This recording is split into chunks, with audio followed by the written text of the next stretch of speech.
안녕하세요. 이종택북TV입니다. 오늘 함께 할 책은 힌두의 모든 것. 주제는 힌두의 영적 진리에 대해서 알아보겠습니다.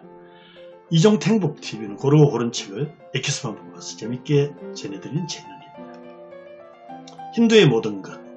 저자 스와미 니르베난다. 인도 성녀입니다. 캘커타 대학에서 물리학과 영문학을 전공한 인도 교육자고요. 1958년도 돌아가셨습니다. 이 책은 1944년에 출간한 힌두 사상의 일반인용 인문서인데 2022년도에 국내에 출간됐습니다. 힌두에서는 그 근원에 예언자는 없습니다. 예언자가 있어도 후대 이름을 남기는 것에는 무심하다. 대신 비진리, 반종교가 판칠 때는 내려와서 교정한다고 믿습니다. 모든 생명 안에 세상 모든 물질에 신이 있다고 가르칩니다. 인간은 숨겨진 신성을 드러내는 게 힌두의 진리입니다. 정욕, 탐욕, 미움, 투쟁, 자만, 우둔, 이기심이, 본능이 신성을 발현을 막는다. 그래서 인간은 늘 그 진리를 잃어버린다. 따라서 힌두교는 내면의 영성을 강조하는 종교입니다. 우주의 영이 강림한 것을 신의 화신이라고 하는데요. 힌두의 교도 경전에는 셀 수 없는 신의 화신을 언급했습니다. 그리스도, 붓다, 무하마드도 그 중에 한 사람들이다. 힌두의 신은 동물, 장애인, 식물까지 수용할 만큼 넓습니다.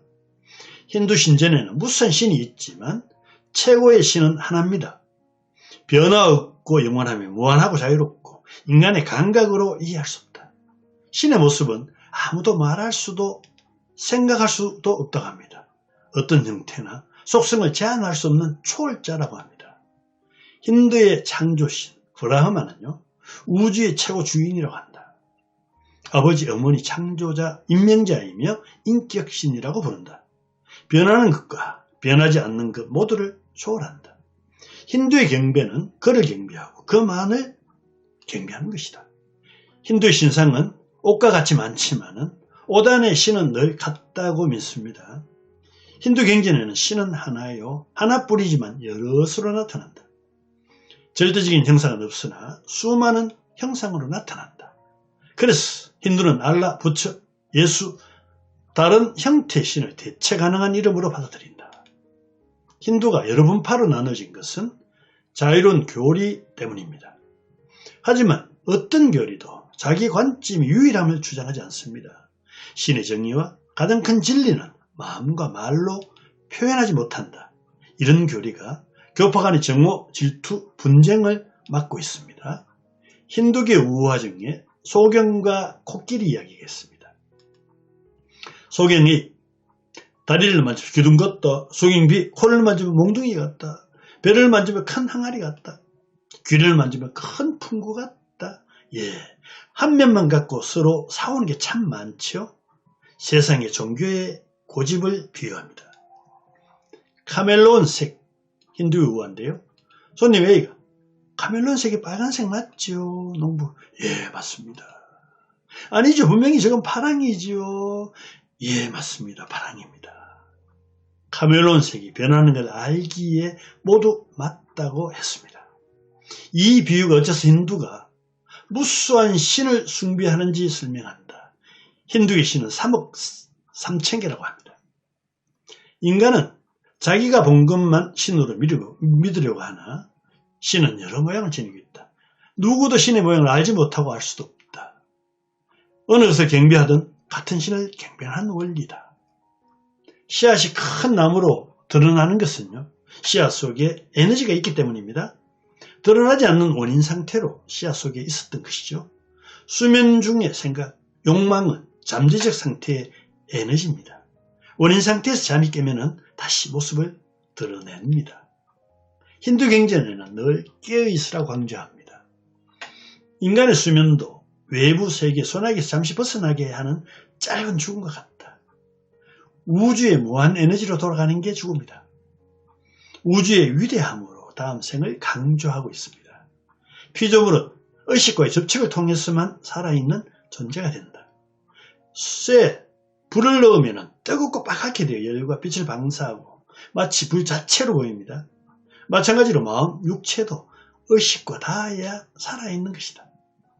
우리 몸 안의 영혼은 지성과 의식으로 존재합니다. 독수리가 날다가 지치면 날개를 쭉 편 채로 가만히 있으면서 둥지를 향합니다. 이처럼 영혼이 지치면 꿈꾸듯 깊은 잠 속으로 향하는 게 휴식입니다. 깊은 잠의 상태, 죽음에도 영혼이 있음을 암시합니다. 사람이 죽으면 영혼은 죽지 않고 떠나갈 뿐이다. 실상 영혼은 태어나지만 자라지도 죽지도 않는다. 지적 능력은 영혼처럼 보이고 영혼은 지적 능력처럼 보인다. 단지 지적인 능력으로 몸에 들어가고 죽으면 빠져나간다. 늙고 아프고 걱정이 많고 행복한 건 육체와 마음이지 영혼은 아니다. 여러 개의 강이 바다에 가면 하나가 됩니다. 여러 세계 속에서 다양한 몸으로 태어나고 죽음을 통해 결국은 하나가 됩니다. 이게 윤회죠. 그렇게 자신이 정말 누구인지 알게 되는 게 힌두의 목표입니다. 영생을 얻기 전까지는 윤회가 반복되죠. 욕망이 얽혀 악행을 하면은 낮은 세계로 후퇴하기도 한다. 낮은 세계란 식물, 벌레 등 하등 동물로 태어난 것을 말한다. 낮은 세계에서 고통을 받은 후 다시 사람으로 태어난다고 믿습니다. 해방될 수 있는 기회는 사람으로 태어났을 때뿐이다. 이 편에서는요, 지금까지 힌두교의 영적 진리를 살펴봤습니다. 이 진리를 적절히 느끼도록 하기 위해 고안한 외적 형식의 경전이 있다. 이를 제사의식과 신화라고 합니다. 힌두교의 영적 진리는 고도로 심오하고 난해합니다. 힌두교의 모든 것, 힌두교의 영적 진리에 대해서 알아봤습니다. 대단히 감사합니다.